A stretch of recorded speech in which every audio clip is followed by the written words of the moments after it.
Au lieu qu'on m'envoie voir des psys par exemple ou des médecins, si on m'avait donné les clés en disant bah voilà, regarde peut-être un peu ce qui s'est passé là et c'est juste ça en fait qui t'a conditionné, mais t'as le pouvoir en fait de transmuter ça oui. Et donc vraiment cette prise de conscience, c'est que chacun a les clés en soi. On a toujours les blessures, mais on a aussi le remède pour ces blessures en soi. Et ça c'est vraiment primordial d'avoir ça en tête selon moi. Bonjour, bienvenue sur le podcast Le vent d'un nouveau monde. Je vous emmène à la rencontre de personnes dont le parcours ou ce qu'elles offrent au monde m'inspire ou m'aide à avancer. Car ces rencontres, pour moi, sont un moyen de se rencontrer soi et de réaliser que nous sommes peut-être, au fond, tous un peu les mêmes. Et surtout, que nous voulons tous un monde plus juste. Et si l'on commençait à l'incarner, ce nouveau monde, en s'inspirant les uns les autres et en allant à la recherche de solutions. Et si tout commençait par soi, si tout partait de l'intérieur, je crois que si l'on arrive ensemble à faire taire nos peurs et à suivre un peu plus notre cœur, nous ferons changer bien des choses. Je vous souhaite une très belle écoute. Bonjour, je vous retrouve aujourd'hui pour la suite de l'interview de Sarah. Après nous avoir montré dans l'épisode 7.1 combien la mort est peut-être bien plus belle qu'on ne le pense, Sarah nous décrit aujourd'hui son métier. Ça va nous permettre de comprendre un peu mieux ce qu'est l'énergétique. À l'aide du magnétisme et surtout de son travail sur les mémoires cellulaires, Sarah s'attelle à nous redonner toute notre énergie et nous aide à nous libérer de nos schémas répétitifs en nous incitant à sortir de la victimisation. Alors l'énergétique, est-ce que c'est comme une baguette magique ?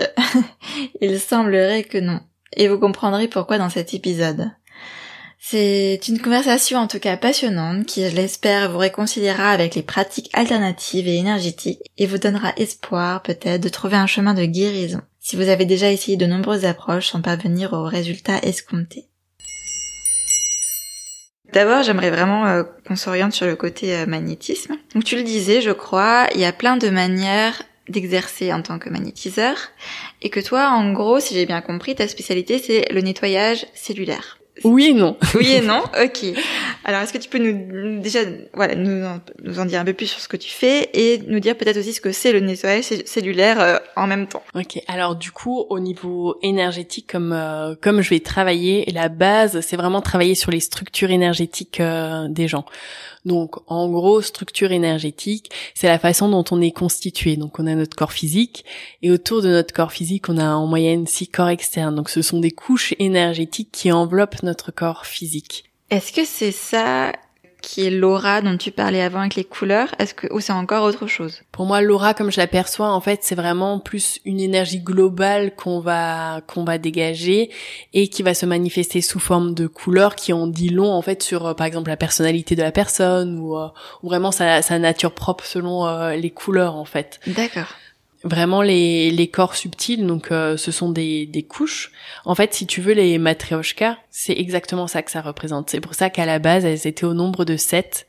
Donc la plus petite matryoshka, la toute petite, c'est notre corps physique, en fait. Ah. Et les autres matryoshkas qui s'emboîtent autour de cette toute petite poupée, ce sont nos corps subtils. Donc tout ça, ça représente notre réservoir énergétique, en fait. Mon but, toujours dans un soin, c'est de voir si la personne a entièrement accès à son réservoir énergétique. Si tu veux, en fait, plus en détail, donc dans ce réservoir, t'as ton énergie de vie qui va circuler, dans laquelle tu vas puiser au final pour être en forme, entreprendre des choses, avoir une stabilité émotionnelle et ainsi de suite. Mais si tu veux, ces différents corps subtils, ce sont les disques durs de notre vie également.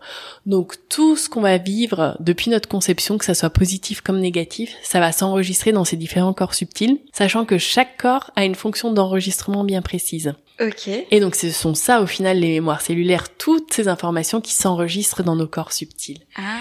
Et donc quand tu vis des chocs physiques ou émotionnels, il se peut qu'il y ait une telle onde de choc qui s'ensuive qu'elle vient impacter un des corps subtils dans lequel l'information doit s'enregistrer, et il est possible du coup qu'avec cette onde de choc, un des corps subtils se décroche. Donc c'est vraiment en fait pour venir protéger le corps physique. C'est comme si tu avais ce corps subtil qui a encaissé le choc pour que le corps physique ne se le prenne pas de plein fouet.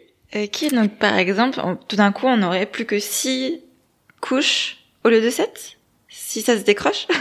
Alors quand ça se décroche, en fait, ça se met à côté de notre corps. C'est pour ça, les gens, des fois, ils ont cette sensation d'être à côté de la plaque, être à côté de leur basket. En fait, c'est exactement ça. C'est quand un des corps subtils s'est décroché, au lieu de s'emboîter correctement autour du corps physique, ce corps-là va être à côté. Mais du coup, ce qui fait aussi que le pont entre les différents corps n'est plus présent s'il y a un des corps qui est décroché. Et donc l'énergie n'arrive plus à circuler librement. Donc si tu veux, en fait, plus concrètement, c'est comme si tu avais une rivière et du coup, il y a un tronc d'arbre qui tombe sur cette rivière, donc qui va bloquer la circulation naturelle de l'eau.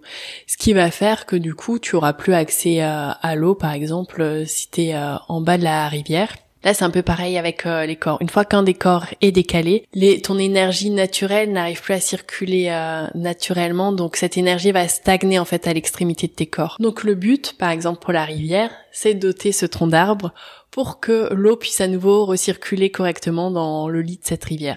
Là, c'est pareil au niveau des structures énergétiques. Le but, c'est de remettre ce corps qui est décalé, le remettre correctement avec les autres corps autour du corps physique, afin que vraiment ton énergie de vie puisse à nouveau circuler. Donc c'est vraiment ça sur quoi est axé mon travail, c'est de redonner accès à tout son énergie, à son pouvoir personnel, et pas de donner de l'énergie extérieure aux gens, en fait. C'est vraiment qu'ils retrouvent cette stabilité qui est la leur.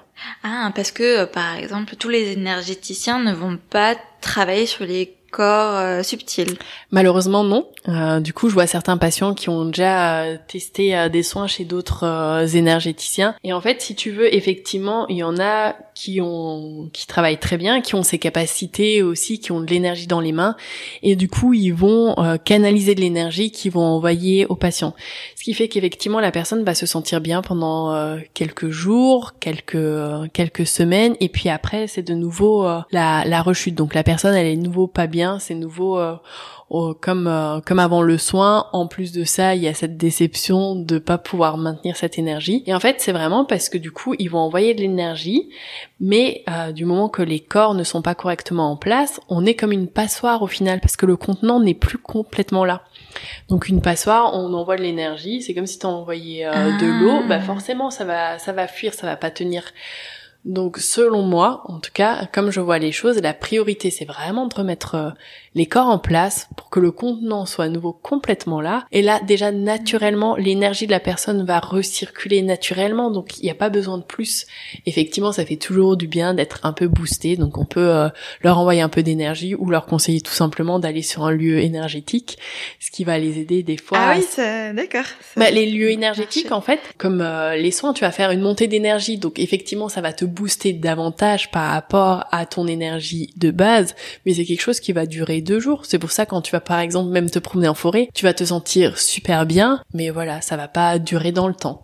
Mais c'est vrai que j'avais entendu ça régulièrement comme critique au niveau des soins énergétiques, que c'est bien, mais en fait, ça ne dure pas. Donc, en fait, tu viens d'expliquer pourquoi ça ne durait pas. Okay. C'est vraiment parce que ces corps ne sont pas en place. Moi, vraiment, mon but, c'est de redonner tout le pouvoir, l'autonomie de guérison aux personnes.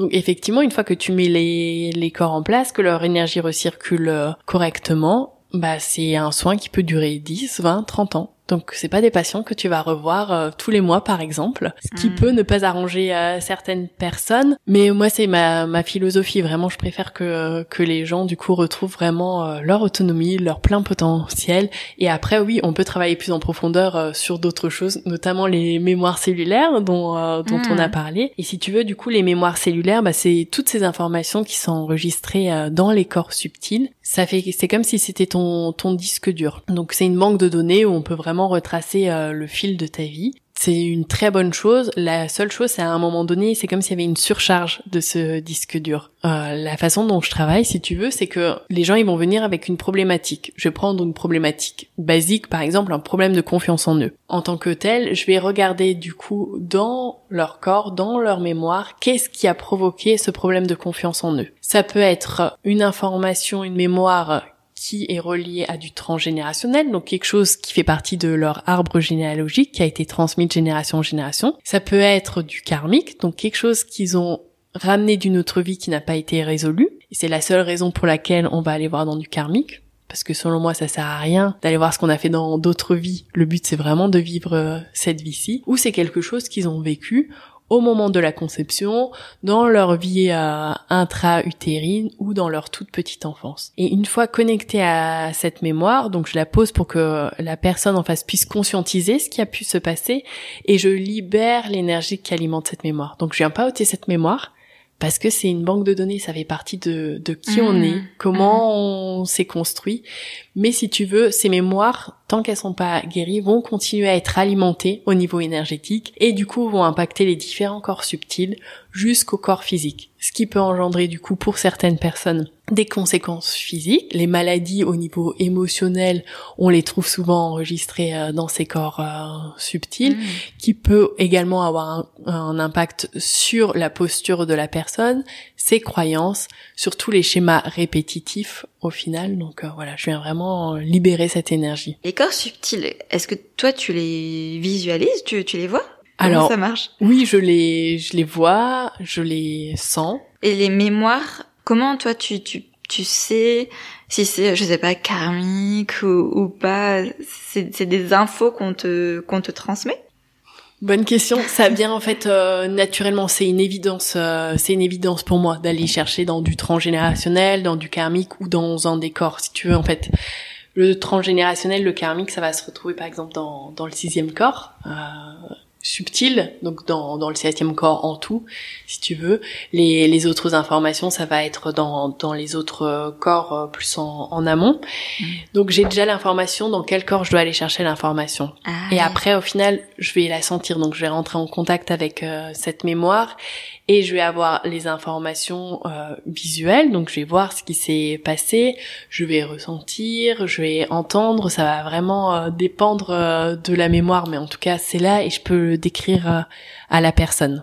Surtout quand c'est du coup du vécu de cette vie-là, la personne elle va pouvoir effectivement confirmer que les choses elles se sont déroulées comme ça et je suis pas censée être informée en fait. Mais souvent effectivement on va avoir des comportements, mais on n'arrive pas à savoir pourquoi on reproduit ces schémas, par exemple de toujours rencontrer les mêmes personnes, de toujours se mettre en couple avec tel et tel type d'homme, ou de toujours échouer par exemple au niveau professionnel. Il y en a qui ont conscience de rejouer des scénarios mais ne savent pas à quoi c'est relié. Donc là le but c'est vraiment de refaire le lien entre ok, tu as vécu tel et tel événement, c'est ce qui engendre du coup ces schémas répétitifs. Donc là on va venir libérer pour que consciemment tu puisses vraiment avancer et faire tes propres choix, en fait des choix conscients.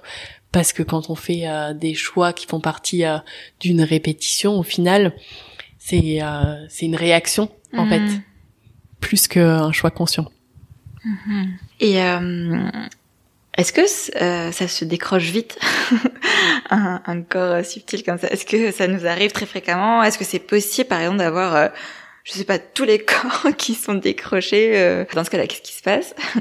Alors, j'ai déjà remarqué que plus on est sensible, plus on risque d'avoir des corps qui se décrochent. En tout cas, tant qu'on sait pas se protéger et vivre au quotidien avec ces perceptions. Mais en temps normal, quand même, on est censé vivre des vrais chocs physiques ou émotionnels pour qu'un corps se décroche. Donc ça se décroche pas aussi facilement et heureusement. Alors non, tous les corps ne se décrochent pas.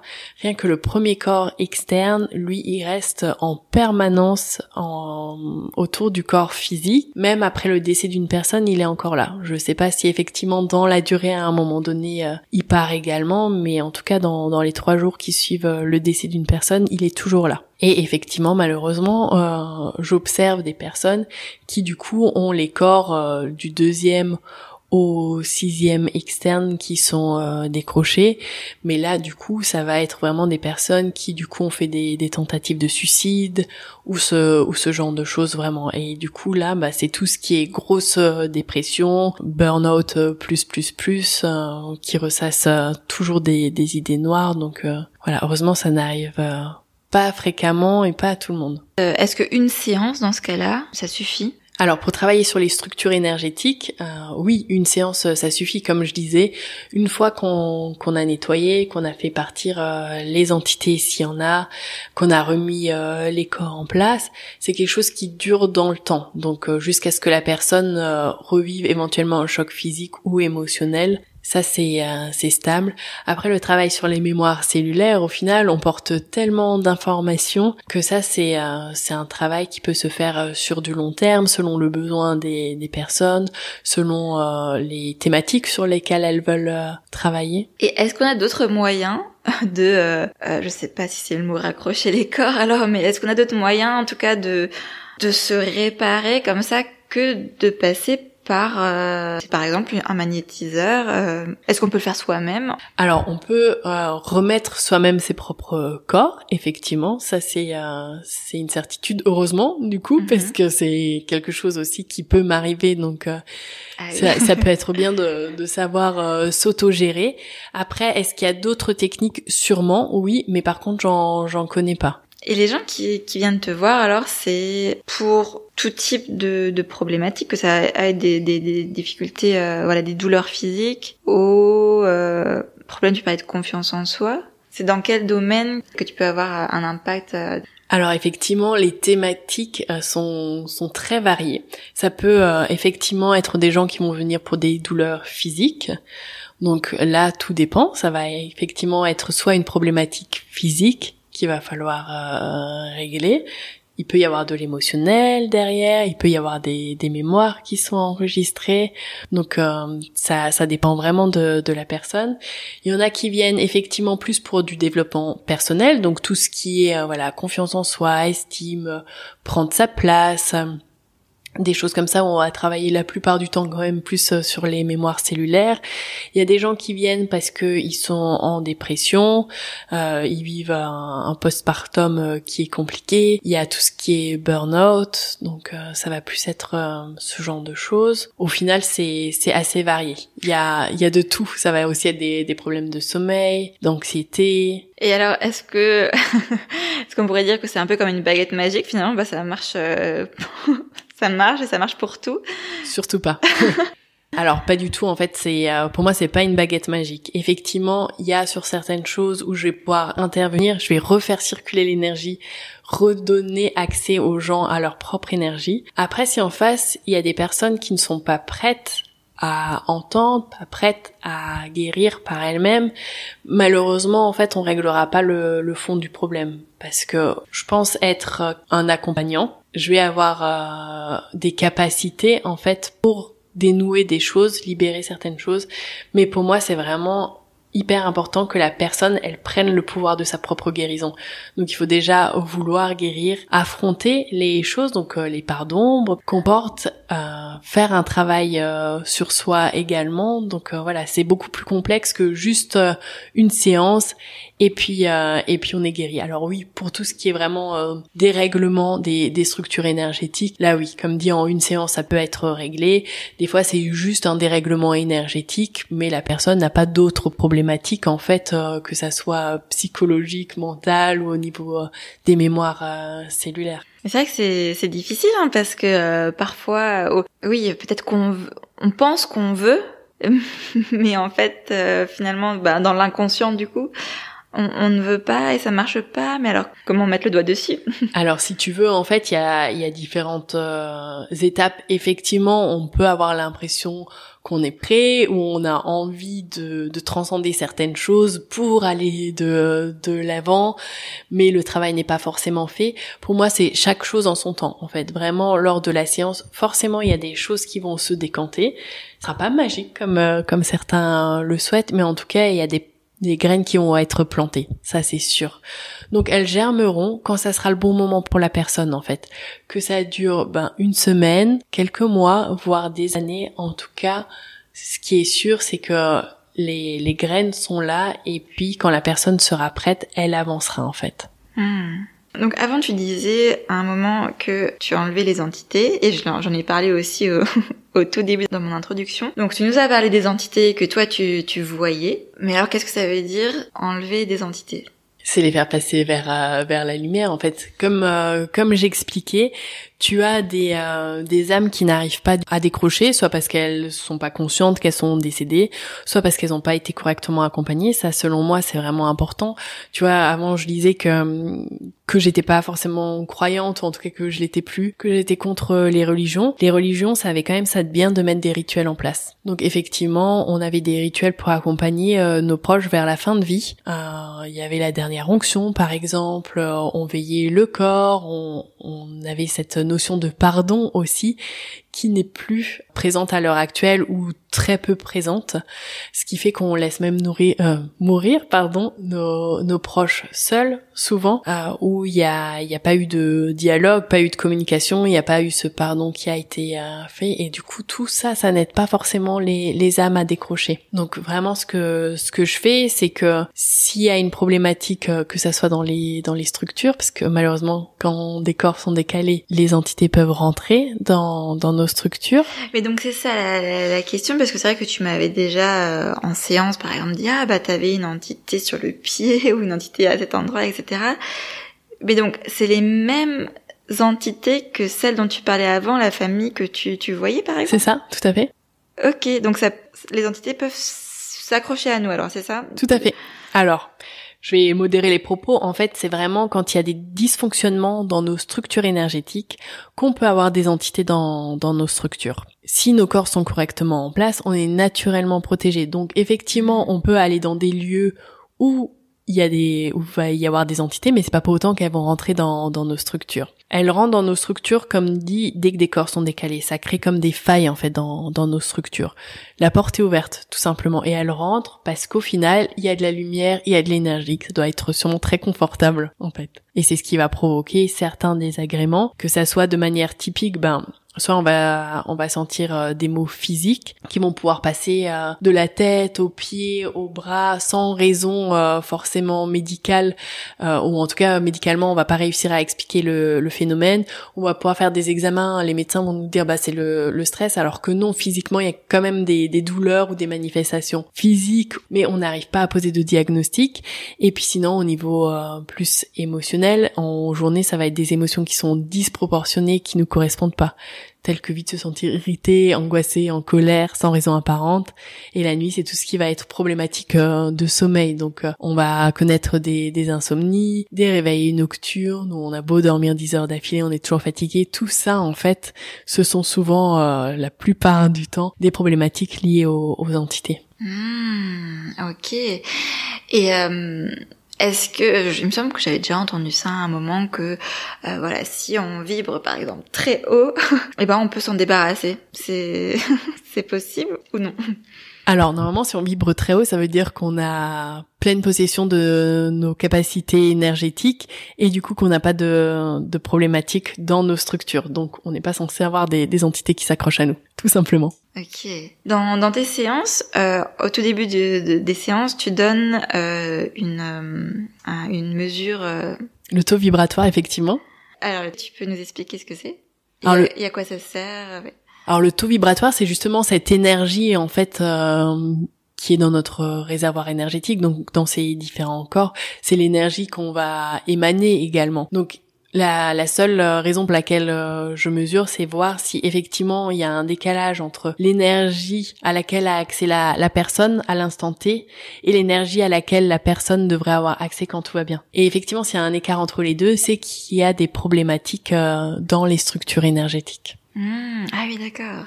Et est-ce que les gens qui viennent te voir, certains sont très sceptiques? Oui, j'en ai quelques-uns. Alors la plupart du temps, je vais avoir des gens sceptiques qui vont venir parce que leur médecin traitant leur a recommandé de venir me voir et qu'ils ont confiance en leur médecin traitant. Ah, il y a des médecins qui conseillent. D'accord, je savais pas, c'est chouette. Oui, il y en a qui s'ouvrent de plus en plus. Ou alors du coup, ils ont entendu parler de moi par des connaissances, par leur femme par exemple, qui leur dit si vas-y, ou par leurs amis. Donc souvent ils me le posent en me disant voilà, je suis très cartésien, je crois pas en ce que vous faites, mais je suis quand même là. Donc moi j'aime bien effectivement les rassurer en leur posant la façon dont va se dérouler le soin, en leur expliquant au maximum comment je perçois les choses et vraiment en reliant en fait par exemple leur perturbation à des événements précis de leur vie en fait. Comme ça ils arrivent vraiment à refaire le lien entre ce qui a pu se passer et effectivement à ce moment-là ils sentent qu'ils ont perdu de l'énergie, qu'ils se reconnaissent plus et ainsi de suite. Pareil pour les mémoires cellulaires en fait. Quand je pose comment était le père, la mère, qu'est-ce qu'ils ont vécu et ça a engendré tel et tel comportement. Ça, ce sont vraiment des choses concrètes qui vont venir les rassurer. Et puis souvent, je leur dis pour eux, de toute façon, c'est l'objectif qui compte. Donc c'est toujours leur dire, écoutez, voilà, moi je vous pose ce qu'on va faire et puis vous faites un point dans 3 jours. Effectivement, si vous voyez que vous allez beaucoup mieux, c'est pari gagné. Et donc, le fait que la personne soit sceptique ne change strictement rien au fait que ça marche. Parce que on pourrait se dire, si la personne est sceptique, forcément ça va pas marcher. Dans tous les cas, ça va fonctionner. Alors oui, si la personne déjà mentalement se dit ça va pas fonctionner, ça va induire aussi des résultats qui vont être erronés, je pense. Mais le fait d'être sceptique, pour moi, ça va rien changer. C'est juste que la personne en fait va pas forcément tout de suite ressentir les effets du soin le jour même par exemple, et souvent quand on est sceptique j'ai l'impression qu'on n'est pas forcément connecté à son corps non plus, donc on va pas tout de suite ressentir les changements. C'est pour ça que je leur donne toujours une deadline de faire un point avant après, ou bien je demande toujours à la personne qui les accompagne, parce que du coup souvent ils viennent pas seuls, de faire un point aussi, de leur dire voilà, notez peut-être l'évolution pour qu'ils aient des repères avant, après dans leur comportement. Jusqu'à maintenant, au niveau des résultats, est-ce que c'est probant? Est-ce que tu vois ça marche? Alors je pense qu'effectivement ça fonctionne, en tout cas je crois en ce que je fais, donc ça fait déjà beaucoup. Effectivement il y a des gens qui vont pas forcément accrocher ou qui vont pas forcément voir les résultats attendus, parce qu'il y a ça aussi, il y a l'attente des fois que les gens mettent derrière ça. Mais en tout cas je suis très contente de pouvoir constater que au niveau de ma patientèle ça fait effet, que j'ai des bons retours, et puis de savoir qu'on peut accompagner des personnes vraiment vers leur guérison, c'est une vraie réussite selon moi. On parle beaucoup de charlatans dans tout ce qui est domaine énergétique. Est-ce que pour toi vraiment il y a des charlatans? Est-ce que oui, okay. Ah oui, c'est un oui net et franc. C'est ce que je disais en fait. C'est bien parce que de plus en plus les gens s'ouvrent à tout ce qui est médecine parallèle, alternative, mais du coup on voit beaucoup de thérapeutes s'installer également, où il y a des formations qui vont se faire, et du coup une fois qu'ils ont validé leur formation, qui va peut-être durer un week-end par exemple, ils vont s'installer en disant que voilà, ils peuvent accompagner des gens. Pour moi, il y a un vrai risque par rapport à ça. Selon moi, il faut déjà avoir fait un travail sur soi, parce que c'est, selon moi, impossible d'accompagner des gens quand soi-même on n'a pas travaillé sur soi. Il y a également, ce que j'ai pu constater, des personnes aussi qui vont profiter de la faiblesse des gens, parce que c'est vrai que des fois quand on vient voir un thérapeute, c'est pour avoir des solutions. On n'est pas forcément à la meilleure période de sa vie, parce que souvent les gens ne viennent pas en préventif, au contraire ils viennent vraiment quand ils sont au bord de la falaise. Et donc malheureusement j'ai pu constater donc soit des thérapeutes qui vont accompagner la personne, mais comme je disais en fait pas régler le cœur du problème, et du coup qui vont refaire venir les gens chaque mois, des fois même en demandant des sommes de plus en plus importantes, et les gens c'est comme s'ils devenaient addicts au final, parce que c'est comme une roue de secours qui les aide à mettre un peu la tête hors de l'eau. J'ai également pu constater et même en faire les frais de certains thérapeutes, alors en l'occurrence j'ai vu hommes, mais du coup qui aimaient bien repérer certaines patientes qui étaient mignonnes et assez naïves au final pour profiter d'elles. Donc tu trouves de tout. Pour moi, il faut vraiment être hyper vigilant. Donc je comprends totalement les personnes qui du coup n'ont pas forcément confiance ou qui ont cette image de charlatan. Donc vraiment faire attention. Je pense que le bouche à oreille, c'est vraiment ce qu'il y a de plus important. Donc d'être recommandé, de se renseigner peut-être sur la personne, voir les avis et ainsi de suite. Je pense que c'est effectivement très important, et de faire attention. Pour moi, c'est vraiment le but, mais peut-être parce que c'est ce qui m'anime moi, d'avoir quelqu'un en face qui va venir nous accompagner sur une problématique, et pas en fait avoir ce lien de dépendance où on va se sentir obligé de revenir plusieurs fois. Et est-ce que au niveau énergétique, ça peut être dangereux? Parce que c'est vrai que comme c'est des choses qui sont pas palpables, voilà, on se dit qu'est-ce qu'il est en train de me faire? Et est-ce que là, je sais pas si la personne peut faire des conneries? C'est possible, hein? Alors, selon moi, on peut pas faire de conneries, en tout cas dans l'énergétique que je pratique, parce que si tu veux, déjà si t'es bien intentionné, selon moi, tu peux pas faire de mal. Au pire, ça va pas faire effet. Mais normalement, on est quand même assez bien constitué. Je pense que notre corps et l'énergie qui nous constitue, tous les deux sont assez intelligents en fait pour savoir quand effectivement ils peuvent bouger ou pas. Donc, je pense qu'on peut pas dérégler une personne. Après, oui, j'ai pu constater des pratiques, donc des gens qui sortaient de certaines formations, qui sont autres que tout ce qui est magnétisme, où je vois de vraies dérives. Par exemple, alors je suis désolée, je pense qu'il y en a qui vont pas apprécier ce que je vais dire, mais pour moi le Reiki, malheureusement je récupère beaucoup d'élèves qui ont été formés du coup au Reiki et où il y a des choses qui se sont très mal passées et qui sont vraiment au bord du gouffre parce que énergétiquement, émotionnellement, ils sont pas bien du tout. Ok, et comment tu l'expliques ça? Ça dépend à quel canal tu te connectes en fait. Tout est une question de canal, l'énergie que tu veux bien laisser rentrer en toi au final qui va te traverser. Et le problème, c'est que le Reiki est très à la mode. Donc, tout le monde peut y avoir accès. Il n'y a pas forcément de préparation, j'ai envie de dire, en amont qui est faite. Tu vas juste payer ton stage et c'est bon, au bout de 2-3 jours, tu vas pouvoir pratiquer. Donc, déjà, c'est pas bon pour la personne qui vient d'être formée, ou en tout cas, pour certaines. Et après, du coup, tu vas également te connecter à ce canal qui, selon moi, est pas forcément le meilleur et le retransmettre à tes patients ou ceux sur qui tu t'exerces. Donc, il faut vraiment être très vigilant par rapport aux pratiques auxquelles tu t'ouvres et à quel canal tu vas te connecter, à quoi tu t'ouvres aussi, qu'est-ce que tu veux bien laisser rentrer. Ok. Et j'ai entendu régulièrement qu'on a tous du magnétisme en nous. On a tous effectivement différentes capacités. Le magnétisme, comme je disais, c'est l'énergie tellurique au final. Donc on est tous traversés par l'énergie cosmo-tellurique. C'est vraiment le rôle des chakras d'ailleurs de venir brasser cette énergie-là. Donc oui, on a tous ces capacités, on a tous différents dons. Après, tout est question de est-ce que la personne souhaite ouvrir, souhaite les développer. C'est vraiment par l'expérience que tu vas de plus en plus te familiariser à ces capacités-là. D'accord. Est-ce que toi, tu as l'impression d'attirer dans ta clientèle, patientèle, des problématiques similaires, des trucs qui font écho à toi? Est-ce que tu apprends en même temps que tes patients? Est-ce que tu le vois comme ça? Alors, je suis en permanence en train d'apprendre sur moi, de continuer à me développer, etc. Donc, oui, ça c'est sûr. Il y a toujours encore des choses, voilà, qui sont à travailler. Alors, ça va dépendre. En fait, ça va être par phase.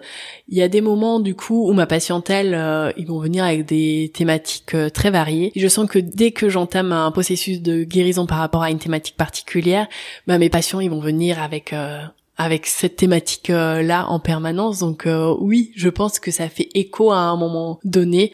C'est vraiment cet effet miroir. On dit toujours aussi qu'on a les patients qu'on mérite. Donc là encore, en fait, c'est vraiment pour nous aider dans le processus et c'est un cercle vertueux en fait, je pense. Donc plus nous on va apprendre, plus on va pouvoir accompagner ces patients à trouver les clés par eux-mêmes également. Ok.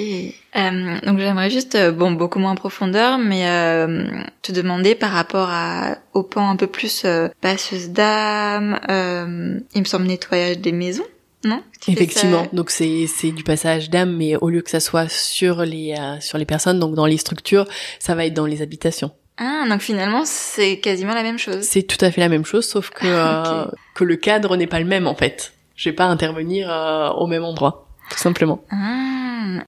Est-ce que tu dirais que ce serait bien finalement pour chaque maison peut-être de faire un nettoyage à un moment? Est-ce qu'il y aurait besoin ou pas forcément? Pour moi c'est primordial que ça soit une habitation, que ça soit des objets d'occasion, que ça soit en fait tout ce qui nous entoure. À un moment donné tout est vibration et ça il faut vraiment en avoir conscience. Donc effectivement quand on est dans une habitation, même avant d'y habiter, avant de s'installer, ça pourrait être bien de nettoyer parce que Même si c'est une nouvelle habitation, on sait pas sur quel terrain elle a été construite. On va construire de plus en plus sur les terrains disponibles. C'est des terrains qui n'intéressaient pas les gens à l'époque. Pourquoi ? Peut-être parce qu'il y avait une fosse commune en dessous. Donc forcément ça va être chargé. Donc même si c'est une nouvelle habitation, elle peut être habitée par des entités. Si on achète une maison qui a déjà été habitée, forcément il peut y avoir eu déjà du passage.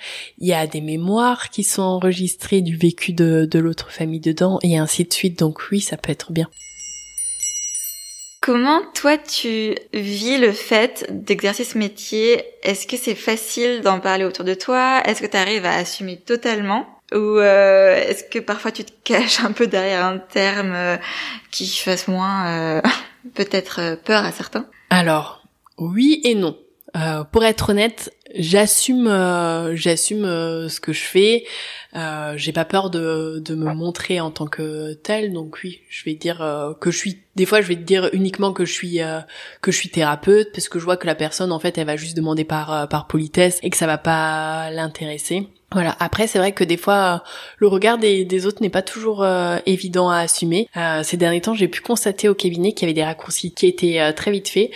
Où t'as des gens qui vont venir avec des diplômes en fait vraiment et qui vont te dire voilà, vous savez pas ce que c'est que d'avoir fait des études, vous savez pas ce que c'est que d'avoir travaillé dans une entreprise, etc. Donc il y a des fois des préjugés en fait de se dire voilà, si t'es thérapeute, mais je pense que pour beaucoup d'autres métiers c'est comme ça, c'est que derrière t'as pas les capacités. Donc c'est vraiment plus ça qui est encore compliqué à assumer de mon côté. En fait, mais sinon oui, j'assume complètement ce que je fais, ça me plaît, donc j'aime en parler.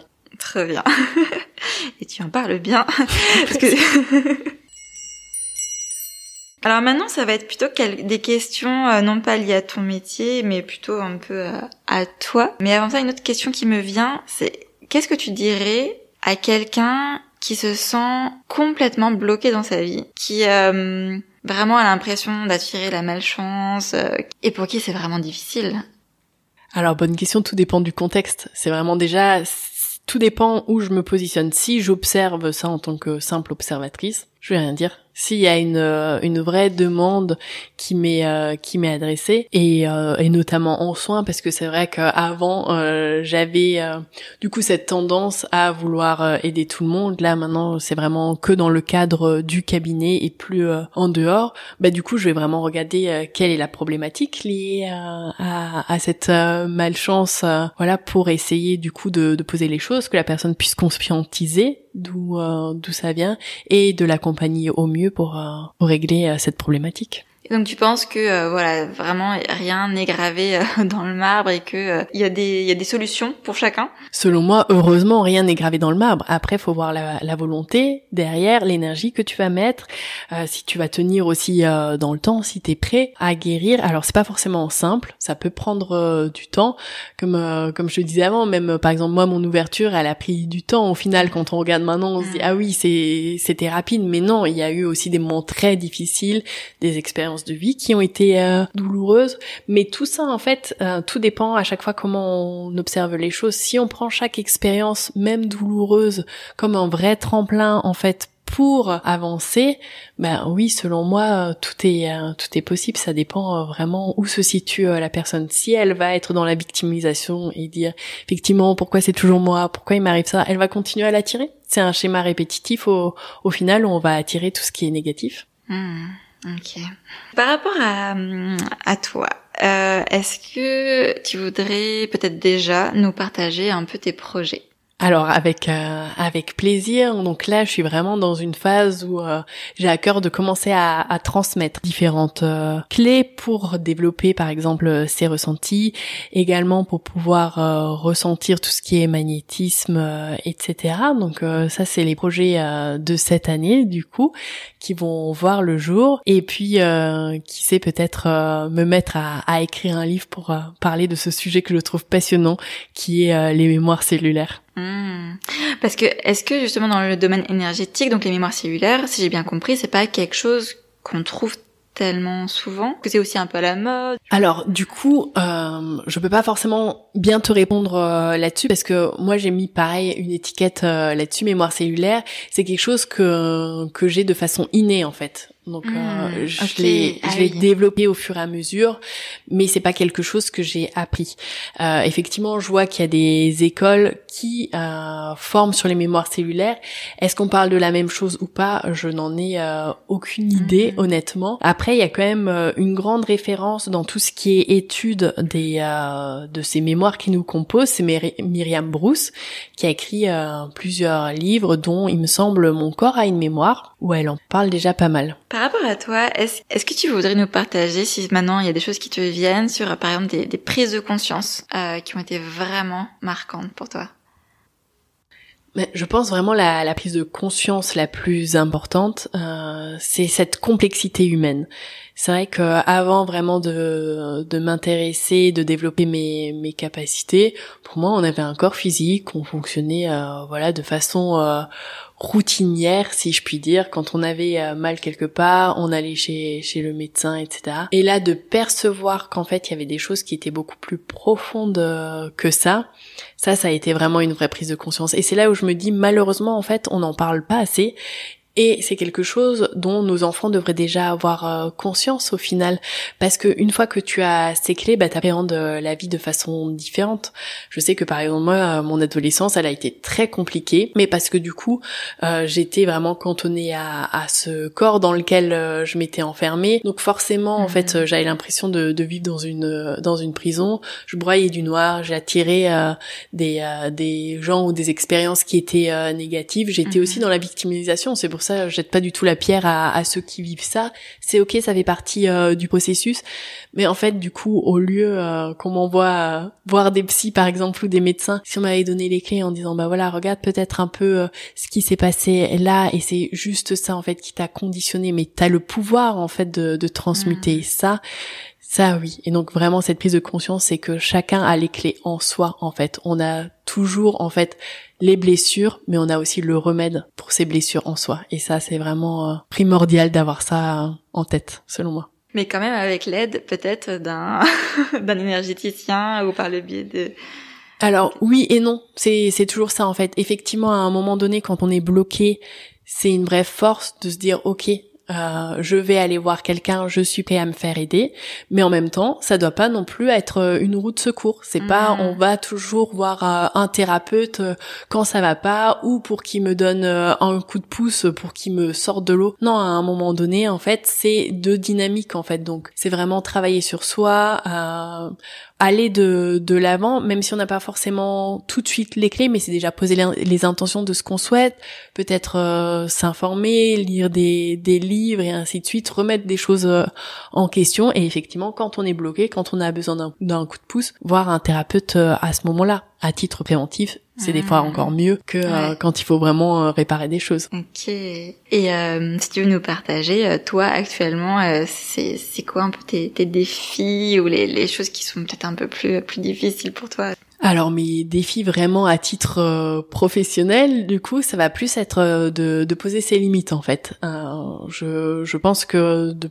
plus en plus c'est quelque chose que j'ai acquis, mais c'est vrai que quand on est thérapeute, je pense qu'on a un peu encore cette casquette de sauveur. Donc c'est vraiment revenir à sa juste place, du coup ouvrir ses capacités ou les perceptions qu'on a des gens que quand on est au cabinet par exemple, et réussir en fait à poser ses limites à l'extérieur. Donc pas nous laisser submerger en fait, parce que c'est vrai que du coup les gens, c'est cette problématique qui nous voient des fois comme des sauveurs. Donc en fait il y a pas de limite. Ils vont nous appeler un dimanche matin, ils vont nous appeler un soir à 22h, ils vont nous demander qu'on répare des bobos, alors que non, on reste au final une fonction comme une autre, comme un médecin qu'on va appeler aux horaires d'ouverture, ou comme notre dentiste, et ainsi de suite en fait. Donc ça c'est vraiment encore le défi à l'heure actuelle, mais je suis sûre qu'il y en aura plein d'autres qui vont suivre, sinon on s'ennuierait. C'est sûr. Comme tu le sais, ce podcast s'appelle Le vent d'un nouveau monde. Qu'est-ce que ça t'évoque, le nouveau monde? Comment toi tu l'imagines? Alors pour moi, le nouveau monde, c'est vraiment ces nouvelles âmes qui viennent s'incarner, où je vois qu'elles ont des capacités extraordinaires, où vraiment, en tant qu'adultes, c'est notre rôle de les accompagner au mieux pour qu'ils soient connectés à leur essence, à toutes ces capacités. Tu voudrais nous donner 1 ou 2 exemples de ces capacités extraordinaires ? Alors de ce que je vois, ce sont vraiment des enfants qui sont hypersensibles, qui vont réussir très jeunes à capter au final la personnalité des adultes. Donc c'est pour ça aussi que souvent on entend les plus âgés dire ah bah c'est plus ce que c'était, voilà les enfants chez nous ils obéissaient plus.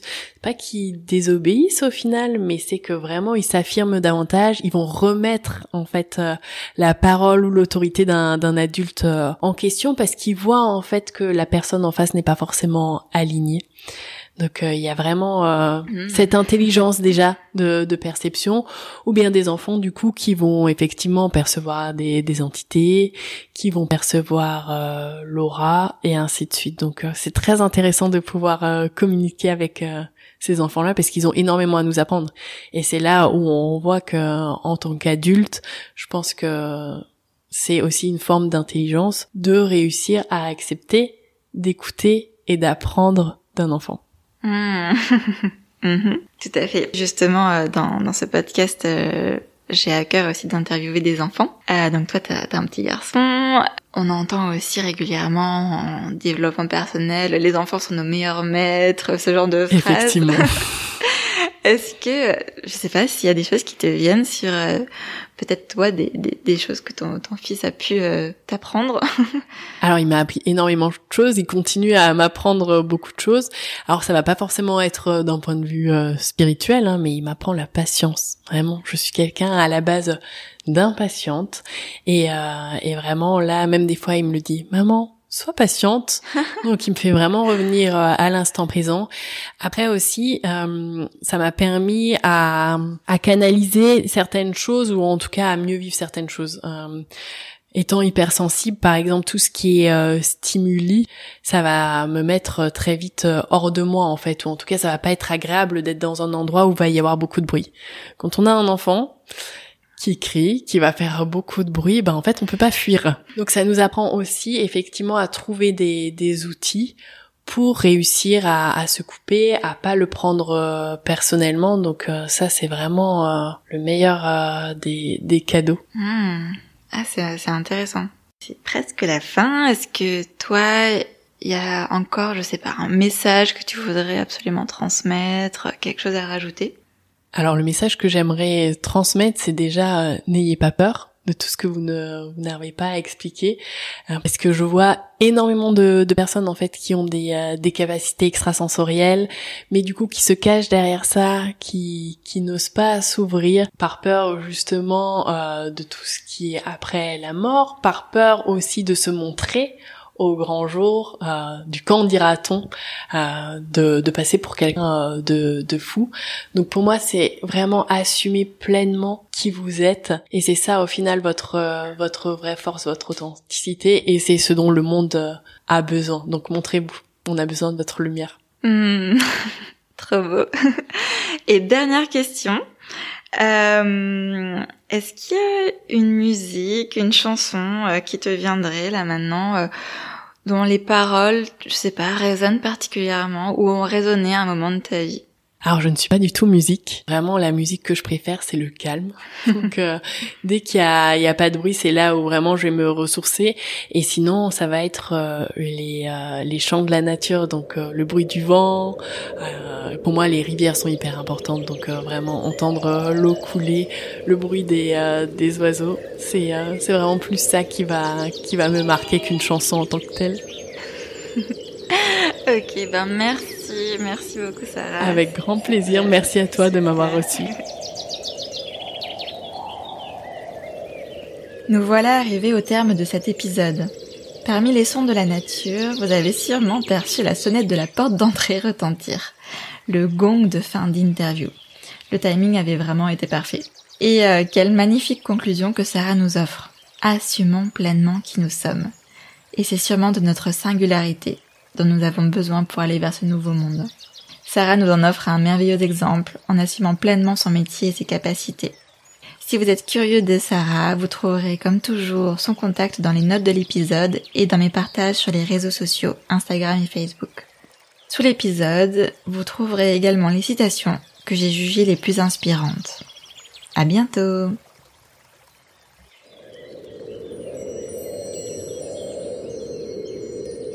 Alors, on le crée ce nouveau monde ? Si vous avez apprécié cet épisode, n'hésitez pas à en parler, à vous abonner, à mettre des étoiles sur les plateformes d'écoute de podcast et à me laisser des commentaires. D'autres pourront ainsi le découvrir à leur tour et c'est comme ça que vous m'aiderez le plus. Et puis, c'est aussi une manière de mettre votre pierre à l'édification de ce nouveau monde. Et si vous voulez aller plus loin et me soutenir financièrement, vous pouvez me faire un don sur ma page Tipeee. Pour en savoir plus sur le podcast, rejoignez-moi sur Instagram ou sur Facebook. On se retrouve dimanche dans 2 semaines pour le prochain épisode. Et en attendant, n'hésitez pas à danser avec le vent du changement.